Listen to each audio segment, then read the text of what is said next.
ici Dorine, Et Cyril, des investisseurs sereins. après plusieurs années de travail en tant qu'ingénieur, nous nous sommes lancés en investissement immobilier. Après 5 années d'acquisition, nous étions devenus libres financièrement. Dans ce podcast, nous vous partageons les stratégies et les bonnes pratiques pour développer votre intelligence financière. Dans le but non seulement d'être plus riche sur le papier, mais avant tout pour devenir plus libre et plus heureux. Alors, ouvrez grand vos oreilles et préparez-vous à atteindre vos objectifs.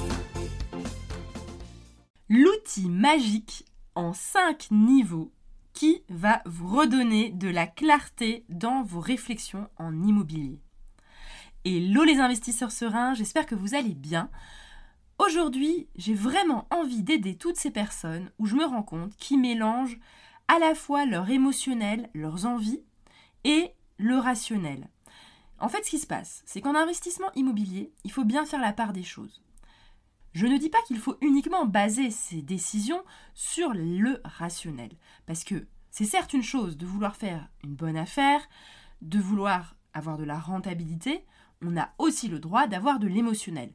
L'important, c'est de faire la part des choses et de savoir au moment où on fait tel ou tel achat, pourquoi on le fait. Est-ce que c'est pour se faire plaisir ou est-ce que c'est pour gagner de l'argent? Et c'est pas la même chose et souvent, les deux éléments ne sont pas compatibles. Ok ? Souvent, quand on se fait plaisir, en général, c'est moins rentable que quand on est juste à penser à la rentabilité. C'est un peu deux faces d'une même pièce, mais c'est difficile d'allier les deux.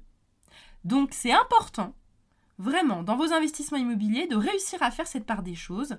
Et cet outil, ce fameux outil magique en 5 niveaux, va vous permettre d'évaluer de façon ultra rationnelle si votre investissement immobilier est, d'un point de vue purement financier, intéressant ou pas. Cet outil est un outil en 5 niveaux. Donc le premier niveau, ça va être le plus faible et le niveau 5, ça va être le plus élevé.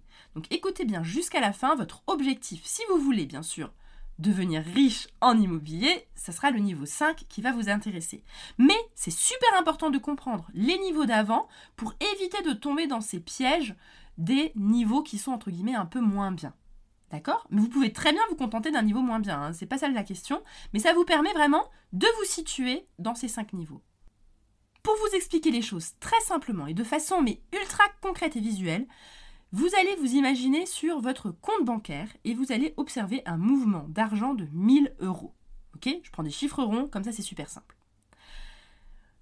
Le niveau 1, vous voyez les 1 000 € sur votre compte bancaire et tous les mois, vous payez 1 000 € par exemple pour quelque chose que vous allez consommer. Et donc l'argent va disparaître et plus jamais revenir.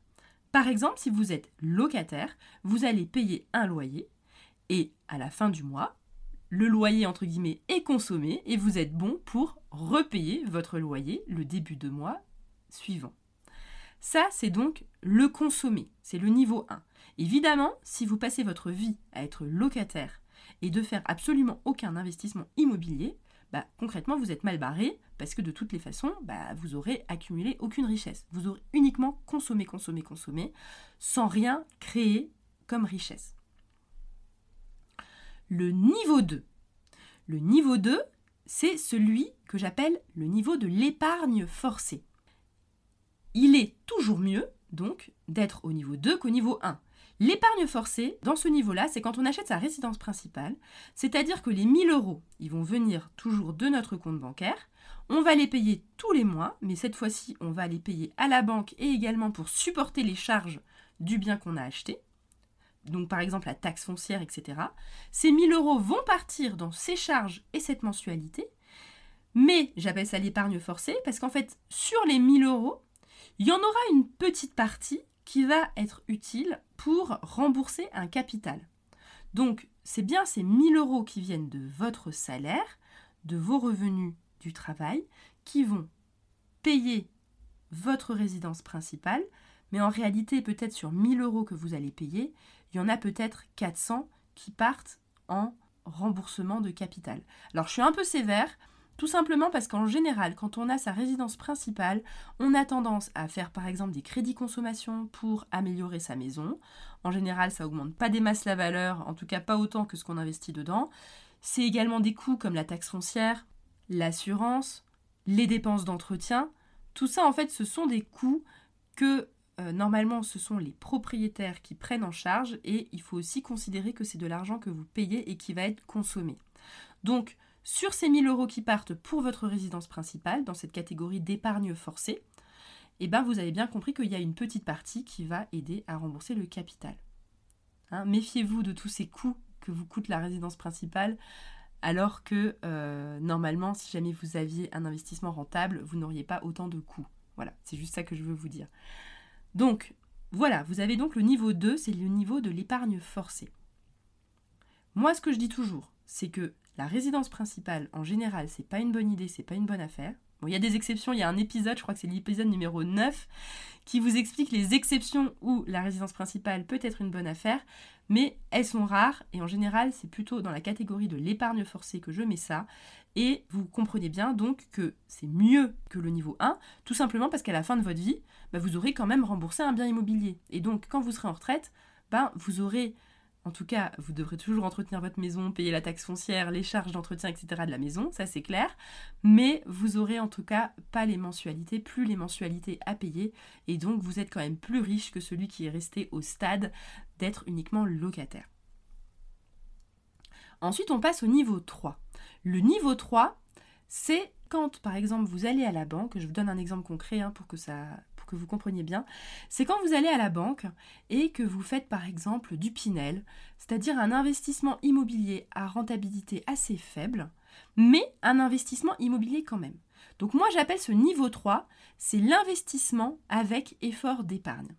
Donc cette fois-ci, les 1 000 € que vous avez sur votre compte en banque, ils vont en effet payer la taxe foncière, les charges de copropriété, etc., tout plein de charges afférents aux propriétaires, mais également la mensualité et le remboursement de capital. Contrairement au niveau 2, là, le locataire participe à ces charges. Donc sur les 1 000 €, au lieu qu'il y ait 1 000 € qui viennent de votre poche, en fait, par exemple, vous avez peut-être un loyer à 600 €, donc du coup, vous avez 600 € qui vont être payés par le locataire et 400 € qui vont être payés de votre poche. Et on appelle ça un investissement avec effort d'épargne. Donc ça, c'est le joli mot que les banquiers et les vendeurs de ce genre de biens immobiliers ont inventé parce que ça fait plus joli de parler d'effort d'épargne que de cash flow négatif. Mais voilà, concrètement, c'est du cash flow négatif, mais c'est quand même mieux que le niveau 2, tout simplement parce qu'il y a le locataire qui participe au paiement. C'est-à-dire que vous ne vous appauvrissez pas de 1 000 € étant donné que le locataire aide et participe au paiement des charges et de la mensualité. Voilà, donc ça c'est le niveau 3. Attention, on monte dans les niveaux, accrochez-vous pour la suite. Le niveau 4, c'est le fameux autofinancé. L'autofinancé, ça veut dire que les 1 000 € que vous allez payer pour les charges et les mensualités du bien que vous possédez va être totalement payé par le locataire. Donc en l'occurrence, dans notre situation, il faut que le locataire paye 1 000 €.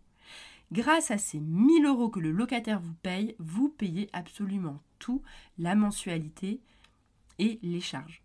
Ok ? Et ça s'appelle l'autofinancé. Je sais que beaucoup de personnes recherchent ça. Alors je vais vous donner du concret. Pour que vous ayez un bien autofinancé, grosso modo, il faut viser une rentabilité de 8%. Je vais détailler dans un autre épisode pourquoi c'est 8%, mais vous avez ça en tête, ça vous donne un ordre d'idée. C'est pas précis, c'est pas à 1% près, mais grosso modo, en dessous de 8%, vous savez que vous ne pouvez pas être dans ce fameux niveau, du niveau 4 de l'autofinancement. Et maintenant, on va terminer avec le niveau 5. Le niveau 5, c'est le niveau du cash flow positif. Et là, vous avez compris que c'est à cet instant précis que vous vous enrichissez encore plus, tout simplement parce que non seulement vous remboursez du capital, mais en plus de ça, votre locataire vous donne encore plus d'argent que nécessaire. C'est-à-dire que sur les 1 000 € de charges que va vous coûter votre bien, c'est-à-dire mensualité inclus et les charges de propriétaire, etc. Tout ça, elles sont incluses dans les 1 000 euros, mais là, vous allez trouver un bien qui va vous donner, par exemple, 1 200 euros de loyer. Donc, votre locataire va vous payer 1 200 euros de loyer. Vous avez uniquement besoin de 1 000 euros pour tout payer ce que vous avez à payer. Et vous avez du surplus, vous avez les 200 euros qui vont rentrer dans votre poche et qui vont donc vous permettre de les consommer pour vous. Voilà, j'espère que ces 5 niveaux vous ont parlé, vous ont permis de comprendre vraiment hyper clairement où vous en êtes quand vous investissez. Il faut faire ces calculs-là. Il faut vraiment se dire, ok, est-ce que là, ce que j'achète, c'est de l'épargne forcée que je fais, c'est-à-dire que je me force à rembourser un capital, mais l'argent, il vient quand même de ma poche. 3e niveau, il y a quelqu'un qui participe un peu avec moi au paiement, donc c'est-à-dire quand on fait de l'investissement avec effort d'épargne, c'est-à-dire il y a un locataire qui paye, mais moi, je dois quand même mettre de la poche pour faire l'appoint, pour mettre au bout. 4e niveau, c'est l'autofinancement, ça veut dire que le bien ne me coûte rien, même si concrètement il ne m'apporte pas d'argent, mais c'est comme si finalement vous pouviez avoir un compte bancaire qui gère tout seul cet investissement parce que le locataire verse ses loyers sur ce compte bancaire et ce compte bancaire paye toutes les charges et les mensualités, donc vous, ça ne vous coûte absolument rien. Et le 5e niveau, c'est le cash flow positif, c'est de réussir à faire que votre investissement vous rapporte même de l'argent en trop tous les mois et donc ça vous enrichit au quotidien dans l'immédiat. Franchement, si vous écoutez cet épisode et que vous pensez qu'il peut être utile à des personnes, transmettez-le, parlez-lui de ce podcast parce que je suis certaine que cet outil va vous permettre de donner de la clarté dans votre façon de réfléchir à l'immobilier et vous éviter donc de partir un peu dans tous les sens et de tout mélanger.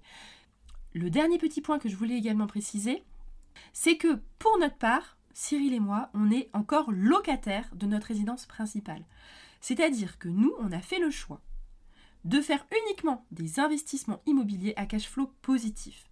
Donc nous, on peut vivre de notre immobilier grâce au cash flow positif généré par nos investissements. Et à côté de ça, on a préféré ne pas rogner sur la capacité d'endettement avec une résidence principale, tout simplement parce qu'on sait que les résidences principales en général, la mensualité est plus élevée que le loyer, donc on a préféré rester sobre en termes de résidence principale où on habite pour pouvoir justement maximiser ce cash flow positif au niveau 5. Vous pouvez très bien également avoir déjà une résidence principale et vous savez que c'est de l'épargne forcée et en même temps viser un bien autofinancé. Et évidemment, si vous avez déjà un bien autofinancé en place, à ce moment-là, il n'y a pas de souci. Vous savez que c'est un bien de niveau 4, donc autofinancé, il ne vous a rien coûté, il ne vous coûte rien, autant le garder. Ce que je veux juste aussi vous attirer l'attention, c'est que si jamais vous êtes dans une situation où vous avez un taux d'endettement tellement bloqué, et vous vous rendez compte en fait que par exemple vos investissements, ce sont des investissements qui sont de niveau 2, par exemple épargne forcée type une résidence principale, ou bien de niveau 3 de type investissement avec effort d'épargne, vous pouvez en effet légitimement vous poser la question, est-ce qu'il vaudrait mieux pas que je vende et qu'à la place, j'investisse dans quelque chose de niveau supérieur, c'est-à-dire quelque chose d'autofinancé ou à cash flow positif. Voilà, ça c'est une question légitime que vous devez vous poser, je ne dis pas qu'il faut le faire, mais il faut se poser, il faut réfléchir, parce que ça peut vous débloquer d'une situation d'endettement qui est sans issue. Abonnez-vous au podcast si ce n'est pas déjà fait pour connaître la suite des épisodes et je vous souhaite à tous une excellente journée. À bientôt! Et voilà, l'épisode du jour est terminé.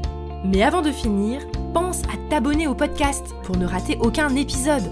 Parce que nous sommes ici toutes les semaines, sans faute, pour t'apprendre non seulement à devenir plus riche sur le papier, mais surtout pour augmenter ta liberté.